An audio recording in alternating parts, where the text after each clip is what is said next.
As an audience member, I think that, when you go to watch a theatrical piece, really the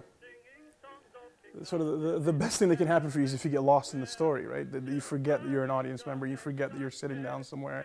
You felt like you were going back in time. You felt like you were almost a part of the story.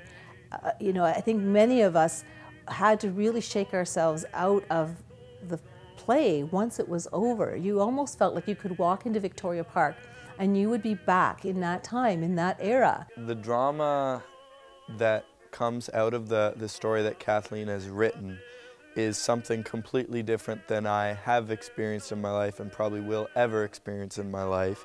And it's a really interesting way to sort of focus in on how human and nationalistic conflict can happen in such a small area. I think the coolest thing about it is it's based on fact, that it's just so true to life. I mean, this story actually happened on this street, the street that I live on 100 years ago. And the girl I'm playing, Roxy, she's a real girl.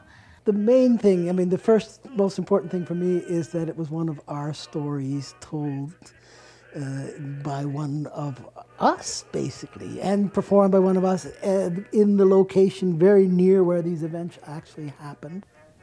It's a play that's kind of like showing you what it was like back then 100 years ago, and it's also just a really good play all around. It's fun, funny, yeah.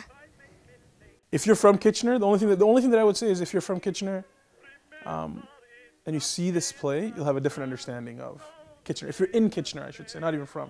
If you're in Kitchener and you see this play, you'll have a different understanding of the city, for sure.